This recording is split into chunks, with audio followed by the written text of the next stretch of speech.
Hello everyone and welcome back to Story Time with me, Miss Christina. Today we are reading another book from our friend Tomie DePaola.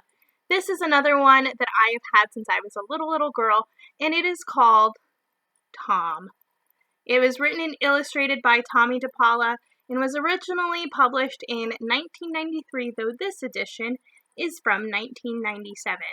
This book is extra special for me because it actually has Tomie DePaola's signature in it. When I was little, my mom was a librarian, and so she organized all sorts of meet and greets with all of these young children's authors, and sometimes I got to go with her. So this one says, "To Christina and Christina's Daddy," from Tomie DePaola in 2000. It is signed to both me and my dad because my dad's first name is Tom. Isn't that cute? So this is a wonderful little memento that I get to share, not only with my dad, but in loving memory of the awesome Tomie DePaola. This version was published by Paper Star, which is a separate group of the Putnam and Grosset group. So that's who the publisher is. And this story is about a young man and his awesome relationship with his grandpa. I believe it is partially autobiographical for Tomie DePaola. So, without further ado, let's get started with Tom.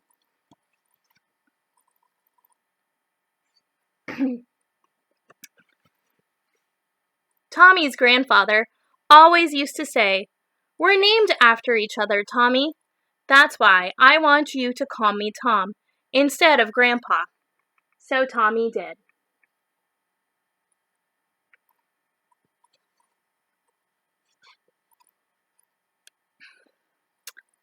Tommy and his family went to visit Tom and Nana almost every Sunday. Nana was Tommy's grandmother, and every Sunday, for as long as Tommy could remember, Tom read the Sunday comics out loud. Tom used different voices, which made Tommy laugh and laugh. Sometimes Tom acted out funny poems. Tommy's favorite was The Animal Fair. "I went to the animal fair. The birds and the beasts were there. The big baboon by the light of the moon would comb out his golden hair." Tom would pretend to comb and comb long hair. He was bald.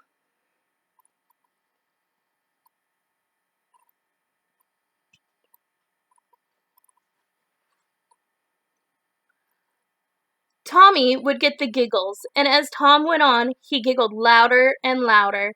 Sometimes he would squeal and laugh so hard that Tom would start laughing too. "Tom Downy," Nana would say, "you're just as bad as that child." Sometimes, if they were really loud, Nana would say, "Tom Downy, you're just as bad as that child, and the Downies, and the rest of the Irish."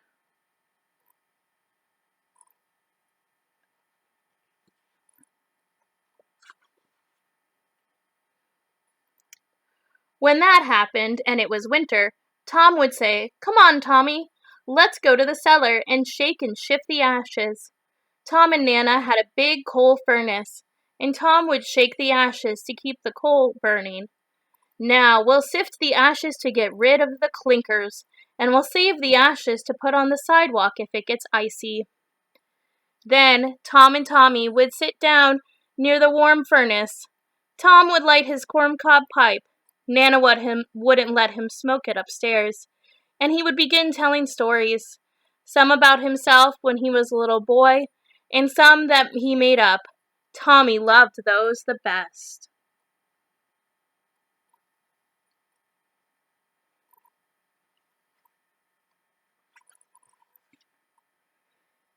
If it was not winter, they would just sit outside the cellar door and talk. Once they went next door to Lubby's and saw their puppies. "Those are Firehouse Dogs," Tom told Tommy. "Your great Uncle Jim had one when he was the fire chief.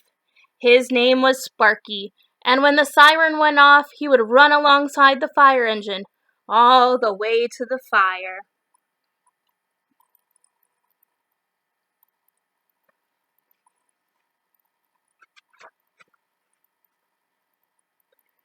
Tom and Nana had a grocery store. Nana was in charge of the front of the store.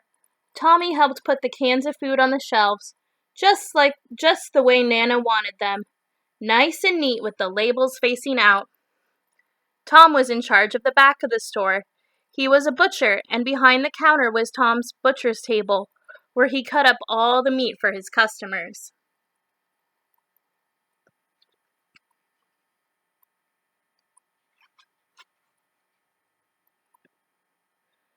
Next to that was the big grinding machine. Tom would grind up pieces of beef into hamburger. Tommy liked to help him. "Be careful now," Tommy always said. "I don't want any fingers in my hamburger." Sometimes when Tommy was there, Mrs. Novak brought in the chickens that his grandfather would sell. Their feathers were all plucked, but their heads and feet were still on. Tom would take his cleaver and whomp off the head, and whomp whomp, off came the feet.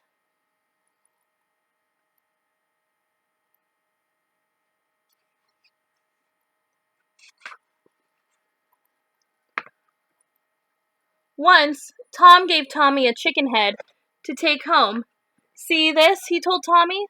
"Well, if you plant it in the garden and don't disturb it for 3 weeks, you'll have a chicken bush."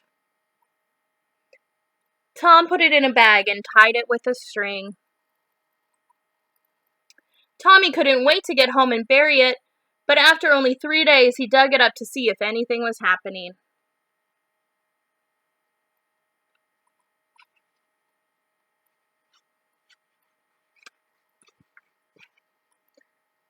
The next weekend, when Tommy told Tom that nothing was growing, Tom said, "Too bad, it will only work once."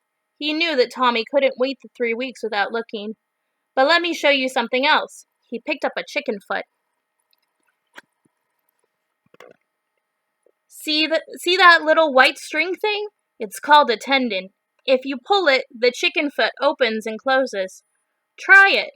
Tommy tried. It was scary, but it made him giggle. Tom put 2 chicken feet in a bag and tied it with a string.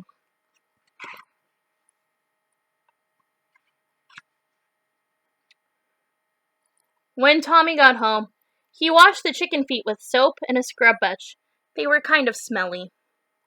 Then he asked his mother if he could borrow some of her nail polish. "What for?" his mom asked. "It's a secret," Tommy told her. "All right, but don't spill it."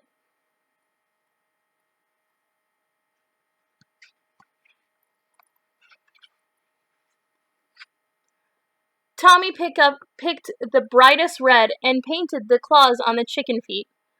All weekend, Tommy practiced holding one foot in each hand and pulling the tendons. The chicken feet opened and closed. Garanja, ranja.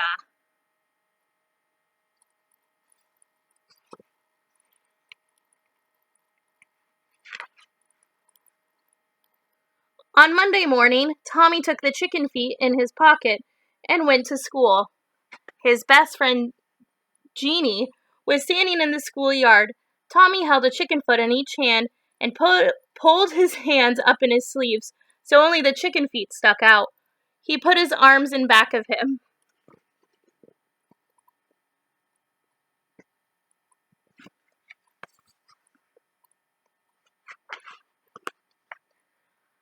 "Hi, Jeannie," Tommy said.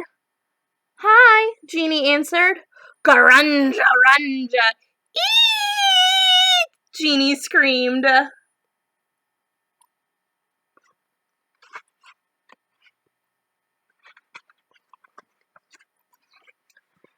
Three girls turned around to look.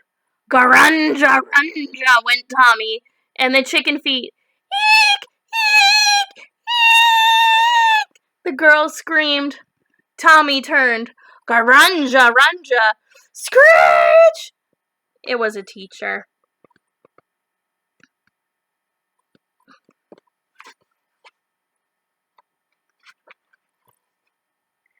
Tommy spent the whole morning in the principal's office.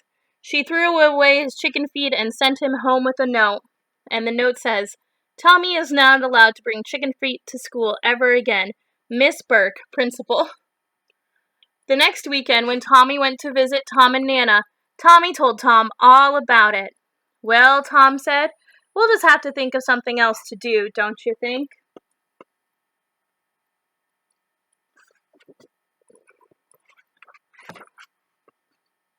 And Tom gave Tommy a big wink. All right, everyone. So that is Tom by Tomie DePaola. Like I said, it is autobiographical, so these things did happen in Tomie DePaola's life.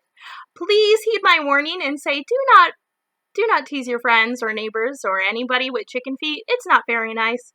And also, just between me and you, if you try and grow a chicken bush with a chicken head, it won't happen. All right, I hope you're having a great week. I will see you all soon, and I miss you a lot. Bye.